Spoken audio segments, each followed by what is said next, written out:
Good evening. Organised crime syndicates are recruiting Perth children in their fight to control WA's illicit tobacco trade. They're using teenagers to firebomb competing convenience stores. But burnt-out shop fronts aren't enough to deter criminals. They've started turning to home deliveries to keep themselves in business. Hurtling towards traffic. Oncoming vehicle. A boy, only 15, speeds through Bibra Lake in a ute that isn't his. Swarmed, he loses control, sending the Toyota Hilux spiralling.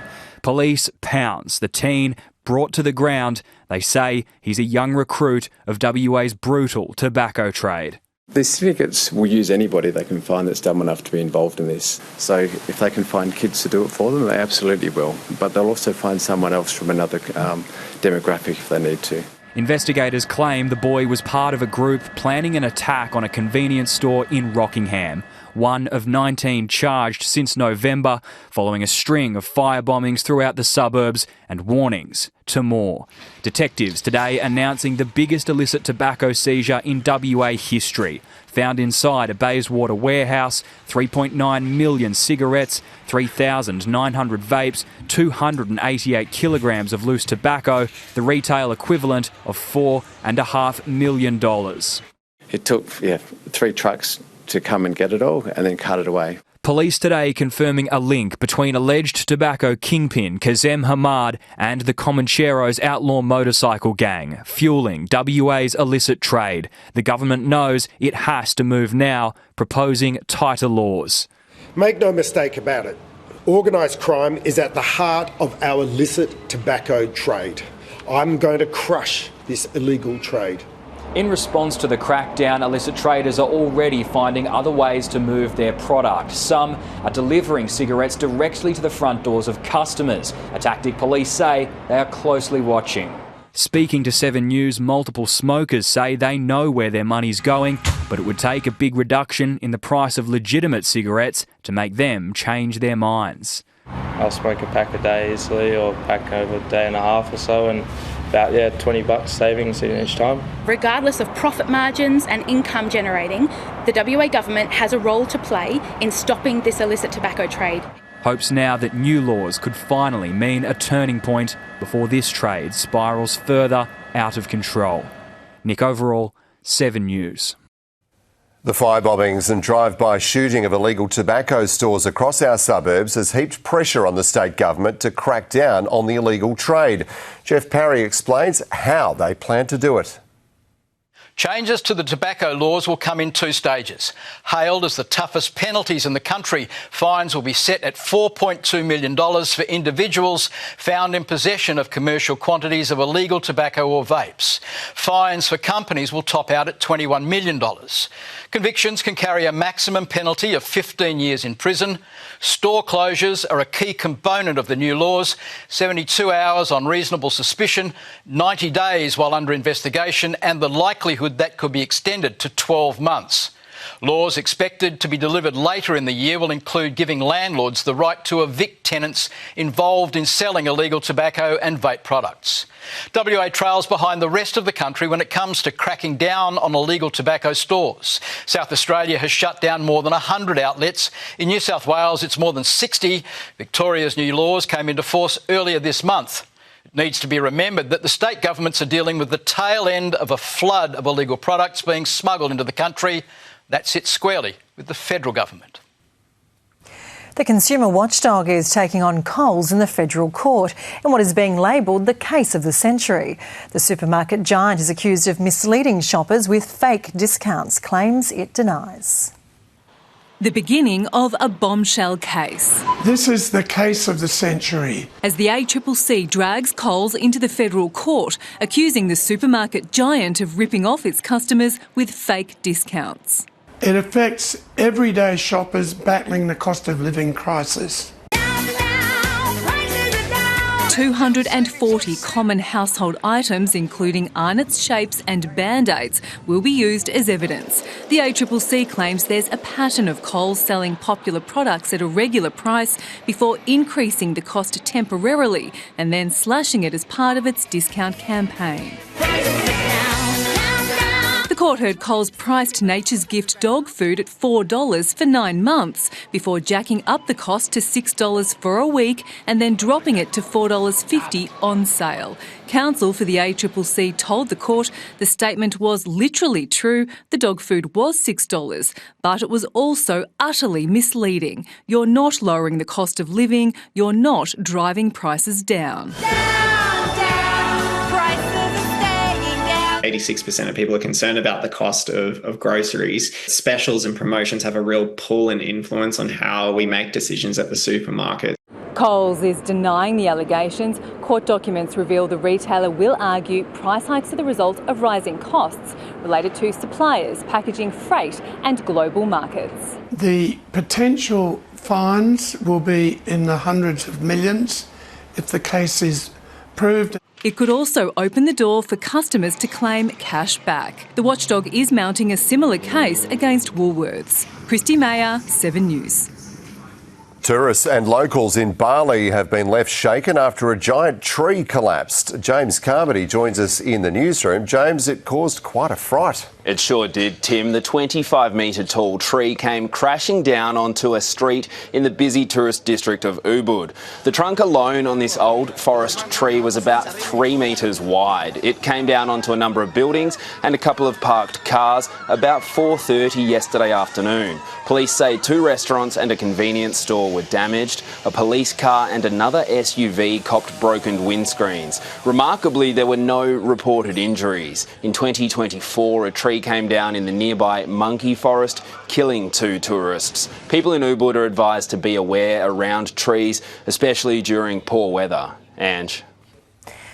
James, thank you. Police have busted an alleged meth lab in Perth's northern suburbs, operating in plain sight on a quiet street.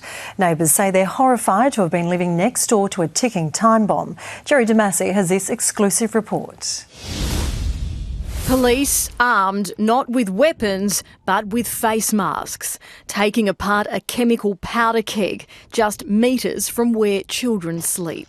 Honestly, it is actually scary, considering it could go any minute and I have him at home and they have a little one of their own.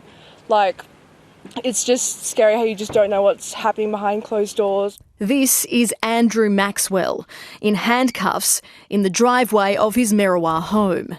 Leading detectives from the Drugs and Firearms Squad around his property, 7 News understands they will allege that this was a crude clandestine meth lab, pulling items from the home, including this, which looks very much like a pistol. Police were surveilling the man when they pulled him over driving this Audi last night. They searched the vehicle and it's alleged they found drug-related items inside, which led them to obtain a warrant to search his house. These kind of things explode and it could have really hurt someone. And to know that they had a child living there as well is just so sad. A woman at the address is also in police custody.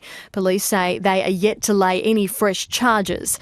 The house remains sealed off and an entire street, tonight, rattled. Jerry Damasi, 7 News.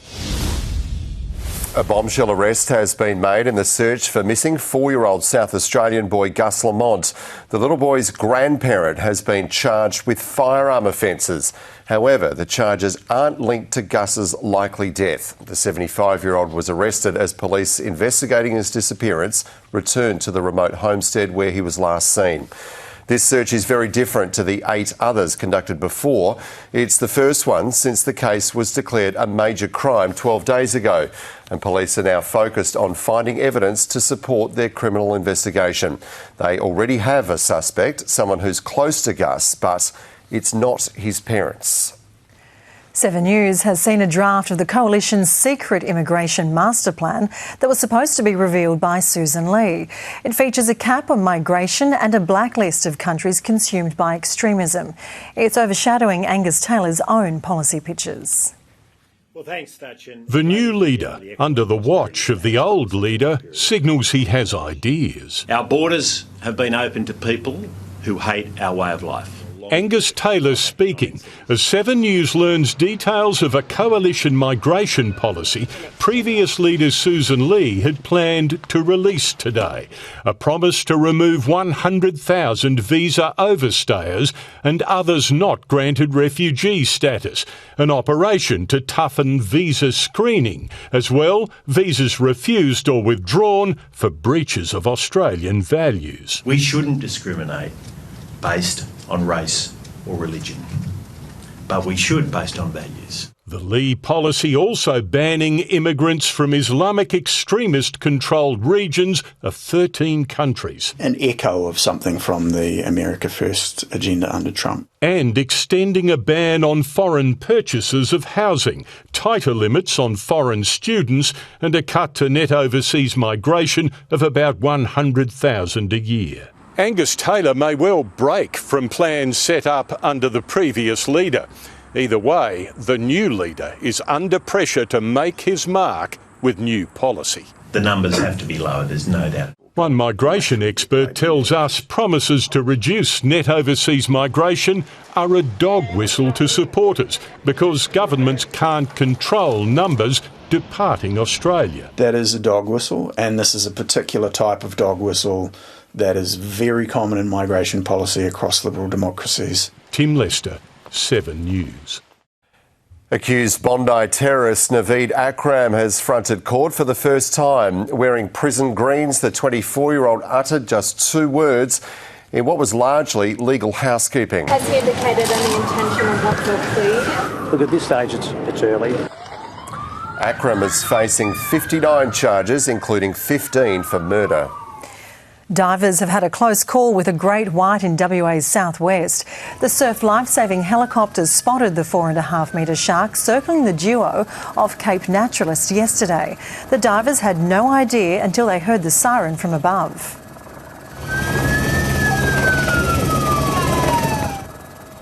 They quickly got out of the water and safely onto their jet ski. Sam Jolly joins us now. And Sam, another coolish day today. Very mild for February, Tim. The average for this time of year is around 32 degrees. Today, our maximum was just 25.6, so 6 degrees colder. And it was milder than average overnight as well. The low, not quite 16. Perth Airport recorded our warmest maximum today, 29 degrees there. We had 28 in Bullsbrook. A lot cooler for the coast, just 22.5 for Hillary's. We had 25 in Fremantle this afternoon. The reason for our cool spell, the West Coast trough that helps drive our summer heat has moved inland, but it will return on Wednesday and then it's going to deepen on Thursday, so we will be back in the 30s this week. Before I go, we've had what's known as an earthquake swarm in our Great Southern over the past week. Noangarup has been rocked by more than 20 earthquakes. They were all small and shallow, less than magnitude 3. Earthquake swarms are common across the world, but they don't happen here too often, and the tremors could last for several weeks. I'll be back with the forecast soon, Tim and Ange.